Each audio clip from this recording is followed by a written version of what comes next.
untuk tahun baru ini.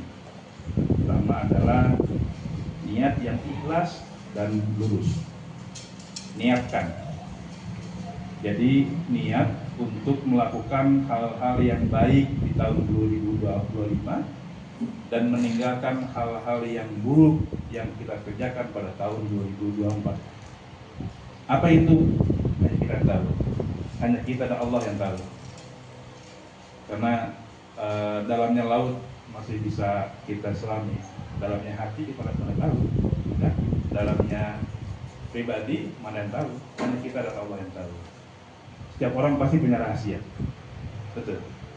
Setiap orang pasti punya rahasia. Setiap orang pasti punya hal yang hanya dia dan Allah yang tahu. Nah, yang dia dan Allah yang tahu itulah, kalau yang sifatnya baik maka ditingkatkan. Tapi yang kemarin-kemarin sudah buruk, yang dia pernah kerjakan pada tahun 2024 ini, tinggalkan. Nah, itu butuh niat yang lurus, niat yang kuat, tekad yang kuat. Jadi tahun baru itu bukan sekedar hanya ganti tahun. Besok tanggal 1 Januari itu hari apa? Rabu kalau nggak salah ya. Hah? Rabu kalau nggak salah di kalender ya. Yang lagi hari itu Selasa. Jadi bukan karena tanggal 31 Selasa kemudian besoknya Rabu itu tanggal 1 Januari. Bukan sekedar itu. Bukan sekedar hari ini terbenam besok terbit lagi matahari. Bukan sekedar itu.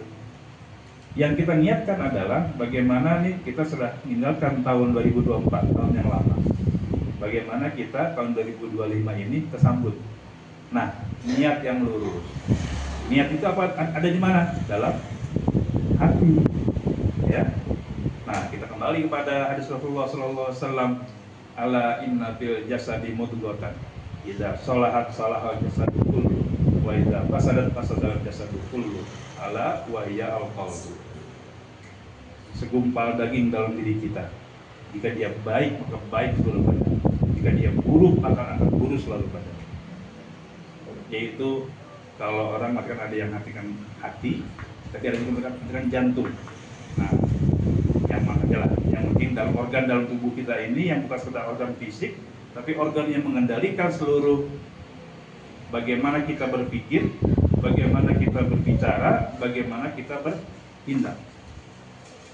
Makanya ada salah satu doa, ya Allah, baikkan pola pikir saya, baikkan ucapan saya, dan baikkan tingkah laku saya. Jadi kalau hatinya sudah baik, ucapannya pun baik. Kalau ucapannya baik, insya Allah tingkah lakunya akan baik. Jadi kalau dalam pikirannya sudah tidak baik, pasti bawaannya negatif terus. Bawaannya curiga misalkan ke pasangan misalkan. Nah itu akan tindakannya akan negatif terus. Ntar ucapannya negatif, kemudian tindakannya negatif, pasti begitu terus. Tapi kalau kita insya Allah semua di sini orang-orang soleh, solehan, nah kita kan dalam hati kita itu bersihkan hati kita. Nah kan hati itu ibarat cermin gitu kan. Hati ibarat cermin, kalau kita baik, kata Imam Ghazali itu kalau kita baik, maka itu akan menimbulkan perilaku kita akan baik. Tapi kalau hati kita kotor, tambah dosa lagi, tambah dosa lagi, tambah dosa lagi, maka yang akan keluar pun baik itu ucapan, baik itu tingkah laku, baik itu perbuatan pun akan pasti dipastikan negatif. Itu. Makanya sering-sering bersihkan hati, kemudian itu kita niatkan dalam hati untuk menjadi pribadi yang lebih baik dalam 2025. Kalau dalam hadis lain Rasulullah SAW bersabda, istafti qalbak, mintalah fatwa kepada hatimu. Artinya tanyakan hatimu, mana yang baik, mana yang buruk.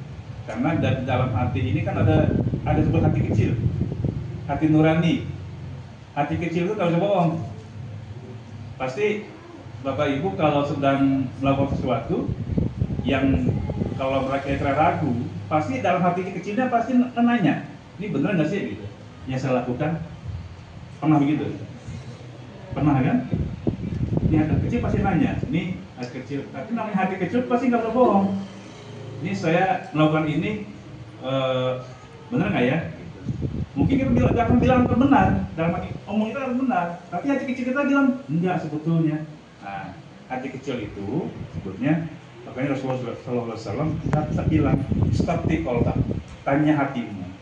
Nah, kalau hati kita sudah terbiasa melakukan hal-hal yang positif, hati kita terbiasa diambil asupan yang positive thinking, kemudian melakukan hal-hal yang baik, maka yang akan kita lakukan pun omongan kita akan baik, tidak akan menyakiti sesama, mengurangi ghibah, mengurangi namimah, nyela orang, celah-celah